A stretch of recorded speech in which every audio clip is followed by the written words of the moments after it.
Iran தலைநகர் டெஹ்ரானின் வான் பாதுகாப்பு அமைப்பை முற்றிலுமாக தகர்த்துவிட்டதாக இஸ்ரேல் ராணுவம் அறிவித்துள்ளது.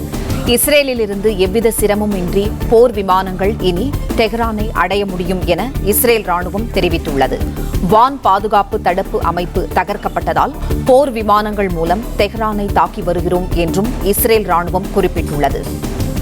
டெஹ்ரானின் முக்கிய 2 வான் பாதுகாப்பு தடுப்பு அமைப்புகளை போர் விமானம் மூலம் நேற்றிரவு அழித்துவிட்டோம் என்றும் இஸ்ரேல் ராணுவம் தெரிவித்துள்ளது. செய்தியாளர் ராஜகுமரன் இணைப்பில் இருக்கிறார். ராஜகுமரன், வணக்கம். கூடுதல் விவரம் என்ன, சொல்லுங்க. ஈரான் நாட்டினுடைய வான் பாதுகாப்பு அமைப்புகளை முற்றிலுமாக தகர்த்திருப்பதாக இஸ்ரேல் ராணுவம் இந்த புதிய அறிவிப்பினை வெளியிட்டிருக்கின்றது.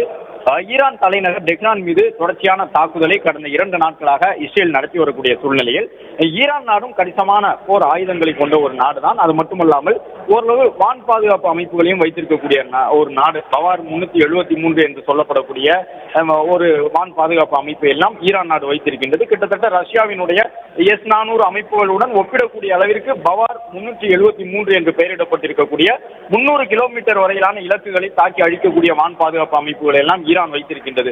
அதாவது ஈரான் நாட்டினுடைய வான் எல்லைக்குள் எதிரி நாட்டினுடைய போர் விமானமோ ட்ரோன்களோ அல்லது வெடிகுண்டுகளோ வரும் பொழுது ஏவுகணை உள்ளிட்டவற்றையெல்லாம் வழிமறித்து தாக்கக்கூடிய அமைப்புகளை தான் வான் பாதுகாப்பு அமைப்புகள் என்போம்.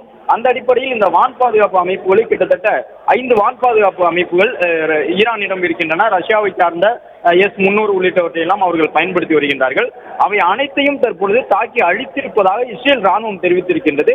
இதன் மூலமாக இஸ்ரேல் உலகிற்கு சொல்லக்கூடிய செய்தி என்னவென்றால், தாங்கள் நினைக்கக்கூடிய இடத்திலே நினைக்கக்கூடிய நேரத்திலே ஈரான் நாட்டினுடைய தலைநகர் உட்பட எந்த இடத்தில் வேண்டுமானாலும் தாக்குதலை நடத்த முடியும் என்கின்ற செய்தியினை உலக அரங்கிற்கு இஸ்ரேல் ராணுவம் தெரிவித்திருக்கின்றது.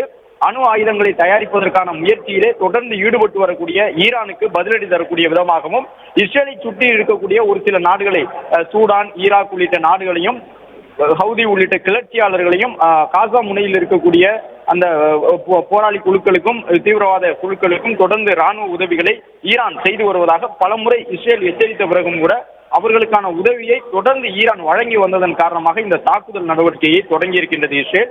டெஹ்ரான் உட்பட இஸ்ரேல் நாட்டில் இருந்த வான் பாதுகாப்பு அமைப்புகளை தகர்த்து எறிந்திருப்பதாக தெரிவித்திருக்கின்றார்கள். போர் விமானங்கள் மூலமாக டெஹ்ரானை தொடர்ந்து தாக்கி வருவதாக இஸ்ரேல் உலக அரங்கிற்கு ஒரு செய்தியை சொல்லியிருக்கின்றது. டெஹ்ரானினுடைய முக்கிய 2 வான் பாதுகாப்பு அமைப்புகளும் அழித்து தவிடுபடியாக்கப்பட்டிருப்பதாக நேற்று இரவிலேயே அந்த அழிப்பு நடவடிக்கையை முடித்து விட்டதாக இஸ்ரேல் ராணுவம் தெரிவித்திருக்கின்றது. வான் பாதுகாப்பு அமைப்புகளை இழந்திருக்கக்கூடிய ஈரான் இனிமேல் இஸ்ரேலில் இருந்து வரக்கூடிய அந்த ஏவுகணைகளை எவ்வாறு சந்திக்கப் போகின்றது என்பது ஒரு மிகப்பெரிய கேள்வியினை எழுப்பி இருக்கின்றது.